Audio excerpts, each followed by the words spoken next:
इस वीडियो में हम लोग विचित्रपुर मैनग्रोव सेंचुरी के इको टूरिज़्म के बारे में बात करेंगे। तो विचित्रपुर लोकेटेड कहाँ पर है? ये स्वर्णरेखा नदी के मुहाने पर लोकेटेड है। देखिए,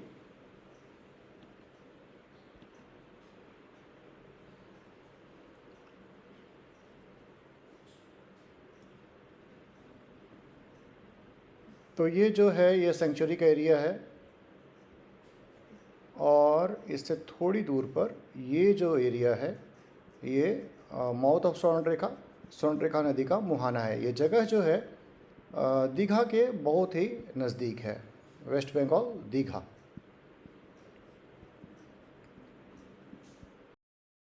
वीडियो में हम लोग इस नेचर कैंप के आसपास के एरिया के बारे में जानेंगे। मैं मैनग्रोव फॉरेस्ट की भी चर्चा करूंगा। इस नेचर कैंप में हमारा ओवरऑल एक्सपीरियंस क्या रहा ये भी आपको बताऊंगा। इस नेचर कैंप में हमें एक उल्लू मिला, इस उल्लू के बारे में भी मैं बताऊंगा। स्वर्णरेखा नदी का मुहाना भी आपको दिखाऊंगा और उस शिवलिंग की चर्चा करूंगा जो पास में ही है और ऐसा क्लेम किया जाता है कि यह एशिया का सबसे बड़ा शिवलिंग है। तो चलिए हम लोग आसपास का एरिया देखते हैं। ये जो एरिया है ये यहाँ का जेटी है। ये काफ़ी दलदली एरिया है क्योंकि समुद्र का पानी यहाँ पर घुस जाता है, तो यहाँ कभी भी आपको सूखा हुआ नहीं मिलेगा। उड़ीसा गवर्नमेंट का ये टूरिज़्म का एडवर्टीजमेंट है। यहाँ पर वो एडवर्टीजमेंट करती है कि ऑलिव रिडले टर्टल्स आते हैं और ये रेड क्रैब का भी एडवर्टीजमेंट करती है। तो हम लोग वो जगह देखने के लिए जहाँ पर कि कहा जाता है कि ऑलिव रिडले आते हैं, हम लोग स्पीड बोट करके और चल दिए।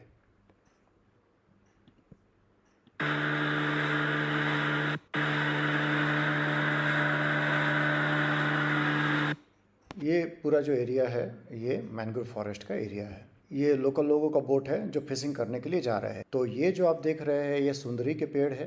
ये जो मैनग्रोव फॉरेस्ट है ये समुद्र के किनारे होते हैं और ये इकोसिस्टम के लिए बहुत इम्पॉर्टेंट है क्योंकि ये हमें जब साइक्लोन्स आते हैं तो ये जो आसपास का एरिया है उसको साइक्लोन से ये बचाते हैं। तो ये हमारा बोट जो है वो जा रहा है उस आइलैंड की तरफ और आप ये जो वाटर चैनल देख रहे हैं ये समुद्र का पानी ये लैंड एरिया में घुसा हुआ है, तो कुछ आइलैंड्स क्रिएट हो गए हैं। तो जैसे ये इस वाटर चैनल से हम लोग जा रहे हैं और लेफ़्ट में देखिए एक वाटर चैनल है। ये वाटर चैनल ये हम लोगों को लेकर के चल जाएगा तालसारी जो दीघा के पास है। ये एरिया जब मैंने देखा तो मुझे और भी 3 जगहों की याद आई। सुंदरवन में मैंने मैनग्रोव फॉरेस्ट देखे हैं जो कुछ इसी तरह से दिखता है। भितरकनिका में अगर आप जाएंगे तो वहाँ पे काफ़ी डेंस मैनग्रोव फॉरेस्ट मिलेंगे। अंडमान में बाटांड जाते समय भी मुझे मैनग्रोव फॉरेस्ट दिखे थे। तो अगर मैं कंपैरिजन करूँ तो मुझे भितरकनिका का जो मैनग्रोव फॉरेस्ट था वो काफ़ी ज़्यादा पसंद आया और वहाँ पर मैंने बहुत सारे क्रोकोडाइल्स मोर देन 50 देखे थे। विचित्रपुर से 10 मिनट हम बोट में आए और यहाँ पर हमें ये समुद्र मिला। तो हाई टाइड अभी आ रहा है, तो इधर में पानी आप देख रहे हैं लहरें हैं यहाँ पर। हम यहाँ पर नहा नहीं सकते, तो इसलिए ये उतना पॉपुलर जो डेस्टिनेशन है टूरिस्ट डेस्टिनेशन नहीं बन पाया है। बट हाँ, जिनको नेचर लवर है उनको मैनग्रोव्स के जो फॉरेस्ट है यहाँ पे, जैसा कि मैं बता रहा था कि ये मैनग्रोव फॉरेस्ट है विचित्रपुर के पास। तो ये आप देखिए ये जो आपको पेड़ दिख रहे हैं ये सुंदरी के पेड़, और ये जो नीचे में आप देखिए ये जो सूट्स दिख रहा है नीचे में, ये एक्चुअली आपको लगेगा कि वो नए कुछ छोटे मोटे कुछ दूसरे पौधे होंगे। एक्चुअली ये जो सूट्स हैं ये पेड़ के ही सूट्स हैं। ये मतलब जड़ नीचे जाते हैं और नीचे से फिर ज़मीन में घुस करके फिर ऊपर निकलते हैं। इससे इनको ऑक्सीजन जो होता है वो ज़्यादा मिलता है दलदली एरिया में। तो ये जब भी आप सुंदरी के पेड़ देखेंगे, मैंग्रोव फॉरेस्ट देखेंगे, तो नीचे में आपको ये छोटे छोटे सूट्स दिखेंगे जो एक्चुअली इसके रूट ही है, वो रूट निकले हुए हैं। ये आइलैंड है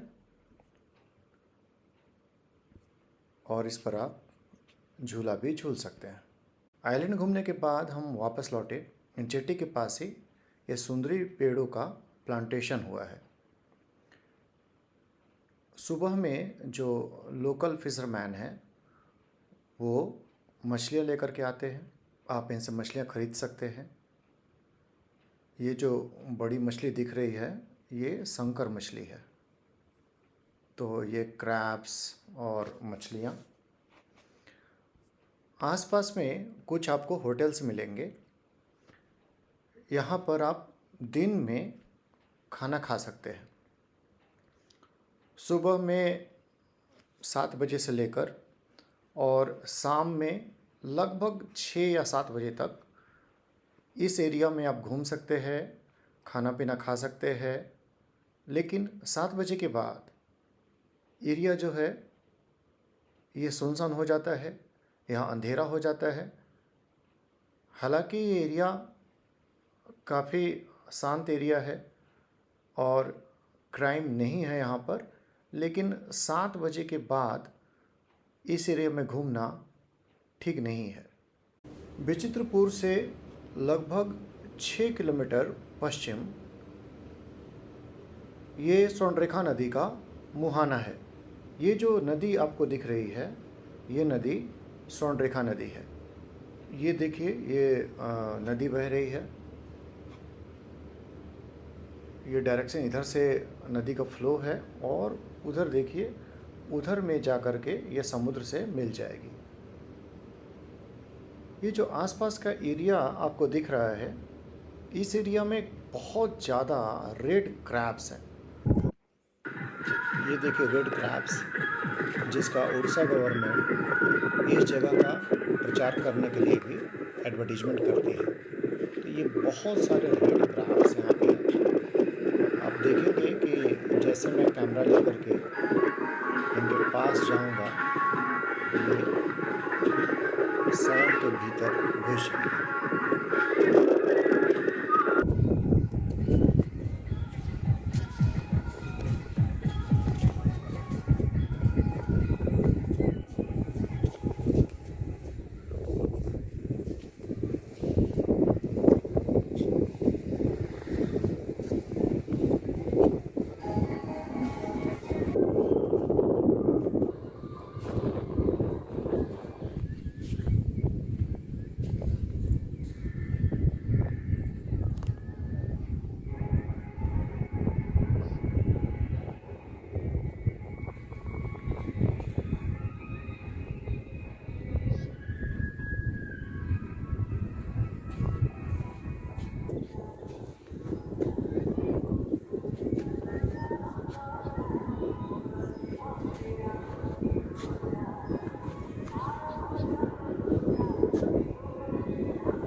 स्वर्णरेखा के मुहाने पर लोकल लोगों का नाव था। तो हम लोग बोट के पास और बोट के ऊपर चढ़कर फ़ोटो खिंचाने लगे। यहाँ पर एक लोकल व्यक्ति आया और उसने बताया कि बोट को वो देवी मानते हैं और इस पर चप्पल पहनकर नहीं चढ़ना था। हमने अफसोस जताया। अगर आप ऑर्बिट लोकेशंस यानी उन जगहों पर टूर करने के लिए इंटरेस्टेड रहते हैं जहाँ कम लोग आते जाते हैं, तो वहाँ आपको लोकल लोगों से काफ़ी इंटरेक्शन होगा। और आप चाहे हिंदू हों, चाहे मुस्लिम हो, चाहे ईसाई हो, किसी भी धर्म के मानने वाले हों, आप आस्तिक हो या नास्तिक हो, लेकिन जो लोकल मान्यताएं हैं उनको आपको रिस्पेक्ट करना ही होगा, नहीं तो कभी कभी ये काफ़ी परेशानी का कारण बन सकता है। हमें यहाँ पता चला कि स्वर्णरेखा के मुहाने से 4-5 किलोमीटर दूर कुंभीरागढ़ी में एशिया का सबसे बड़ा शिवलिंग बना है और यहाँ पर एक मंदिर का निर्माण हो रहा है। तो इस शिवलिंग को भूषंडेश्वर का नाम दिया गया है। ये है वो शिवलिंग और ये अभी मंदिर जो छोटा सा है, जो बाद में एक बड़ा मंदिर बनेगा। जब हम अपने नेचर कैंप वापस पहुँचे तो अंधेरा हो चुका था। यहाँ हमें एक उल्लू दिखा। रात के समय यह उल्लू काफ़ी एक्टिव दिखा। हमने दिन के समय भी इस उल्लू को देखा, लेकिन दिन में वह इतना एक्टिव नहीं था। इस कैंप के केयर टेकर ने हमें बताया कि इस उल्लू को किसी शिकारी ने पकड़ लिया था और फॉरेस्ट डिपार्टमेंट ने इसे रेस्क्यू कर यहाँ रखा है। अब इस उल्लू के देखभाल की जिम्मेवारी यहाँ के स्टाफ्स की है और उसने हमें बताया कि यह केवल चिकन खाता है। यह अपना गला करीब करीब 270 डिग्री में घुमा पा रहा था। इसका एक आँख शिकारी ने ख़राब कर दिया है, इसीलिए वो हमें नहीं दिख रहा है। दिन के समय एग्रेसिव मूड में उल्लू, तो यह उड़ नहीं सकता।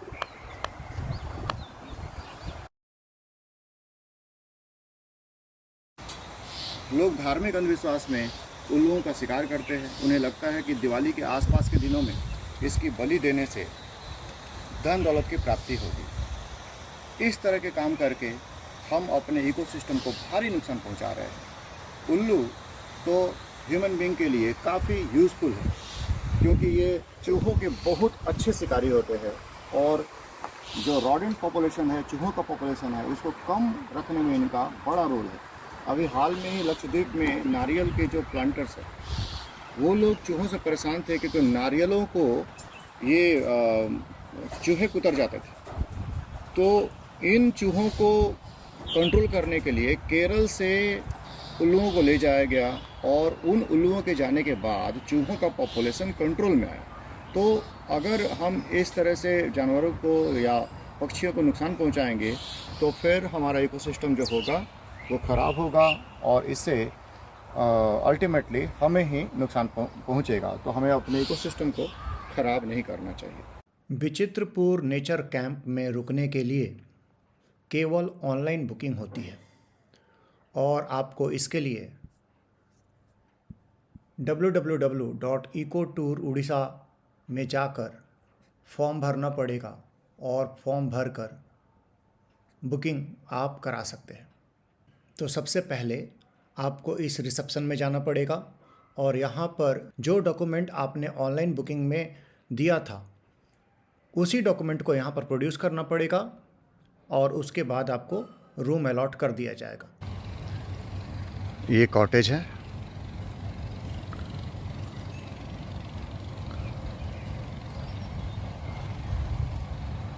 ये है हमारा कॉटेज।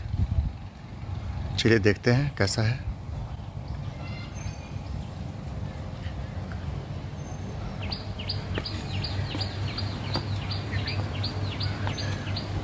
ये बाहर का है, देखिए चेयर लगे हुए हैं, टेबल लगा हुआ है और ये है रूम।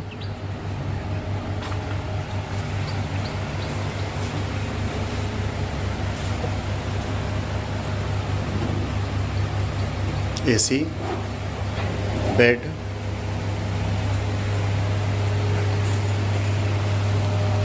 और टीवी, तो सब कुछ है यहाँ पर। Attached toilet. बस प्रॉब्लम ये है कि करंट जो है एरेटिक है, इलेक्ट्रिसिटी का आना जाना लगे रहता है। ये विचित्रपुर नेचर कैंप का पिछला हिस्सा है और ये पिछले हिस्से के पीछे तरफ में आप देखेंगे फेंसिंग है और फेंसिंग के पीछे ये लोकल लोगों के घर हैं जो लोग इस विचित्रपुर नेचर कैंप को मैनेज करते हैं। तो यहाँ पर लोगों का आना जाना कम ही है। ये कासवारीना के पेड़ों के बीच में है। इसको लोकल लैंग्वेज में जो ये पेड़ पाइन जैसा को दिख रहे हैं इसको झाऊ बोलते हैं। जो कैंप का सराउंडिंग्स है उसमें बहुत पेड़ पौधे हैं। ये जो कैंप है नेचर कैंप, ये कम्युनिटी मैनेज है, यानी कि यहाँ के लोकल लोग ही इसको मैनेज करते हैं। ये डाइनिंग एरिया है, आपको खाना खाने के लिए यहीं आना पड़ेगा। यहाँ पर कोई रूम सर्विस नहीं है। और आप आगे जाएंगे तो आपको फिर ये हट्स दिखने लगेंगे। ये टेंट अकोमोडेशन है और वो आपका पक्का अकोमोडेशन है। तो ये पूरा एरिया जो है यही नेचर कैंप है जिसमें आपको रहना है। ये विचित्रपुर नेचर कैंप का ड्राइवर सीट है। अगर आप ड्राइवर के साथ आए हुए हैं तो आपके ड्राइवर को यहाँ पर फ्री में रूम मिल जाएगा। इस नेचर कैंप का मैं ओवरऑल एक्सपीरियंस बताता हूँ। तो यहाँ जो चेक इन टाइम है वो 12 नून और चेकआउट टाइम 10 AM। यहाँ पर लिखा हुआ है स्ट्रिक्टली फॉलोड। आप 12 बजे के बाद आपको रूम दिया जाएगा और सुबह 10 बजे से पहले आपको रूम खाली करना होता है, बट ये स्ट्रिक्टली फॉलो नहीं करते हैं। Breakfast, lunch, T, snacks, dinner का टाइम भी यहाँ लिखा हुआ है, लेकिन ये टाइम वैरी करता है। ये जो जगह है यहाँ पर जैसा मैंने बताया कि पावर कट्स हैं और इसलिए एसी रूम लेने के बावजूद बीच बीच में आप परेशान हो सकते हैं। इस लोकेशन को बहुत वेल मेंटेन्ड नहीं बोला जा सकता है, लेकिन जब हम ये ख्याल रखते हैं कि ये होटल नहीं है, ये नेचर कैंप है, तो फिर हम समझ पाते हैं कि यहाँ पर लोगों को सारी सुविधाएं देना थोड़ी मुश्किल है। यहाँ पर ये डूज़ एंड डोंट्स भी लिखे हुए हैं। आप यहाँ पर स्मोकिंग नहीं कर सकते, यहाँ लिकर कंजम्पशन नहीं कर सकते, यहाँ पर आप शिकार नहीं कर सकते। एक बार विजिट करने के लिए ये जगह अच्छा है। विचित्रपुर नेचर कैंप से नज़दीक ही लगभग 10-15 किलोमीटर दूर एक सी बीच है उदयपुर, हम वहाँ भी गए। विचित्रपुर से 11 बजे हम लोग चेकआउट करने के बाद उदयपुर बीच आ गए। अब उदयपुर बीच में ये जो आपको लहरें दिखाई पड़ रही है, ये लहरें अभी टाइड वापस जा रहा है। उदयपुर बीच में अगर आपको आसपास के एरिया में, दीघा के आसपास के एरिया में कहीं पर आपको बीच पर बैठ कर अगर खाना है, बीच पर बैठ कर, तो आपके लिए उदयपुर बेस्ट जगह है। क्योंकि दीघा में आप बिल्कुल बीच पे ऐसे टेंट नहीं लगे रहते, जहाँ पर यहाँ पर आपको दिख रहा है कि यहाँ पर कुछ टेंट्स लगे हुए हैं और इस टेंट्स में आप बीच पर बैठ के खाना खा सकते हैं। और इलीगली यहाँ पर बियर भी लोग सर्व कर देते हैं। तो यहाँ पर इस तरह से मछली, केकड़े, राव, ये सारी की सारी चीज़ें आपको बीच पर खाने के लिए मिल जाएगी।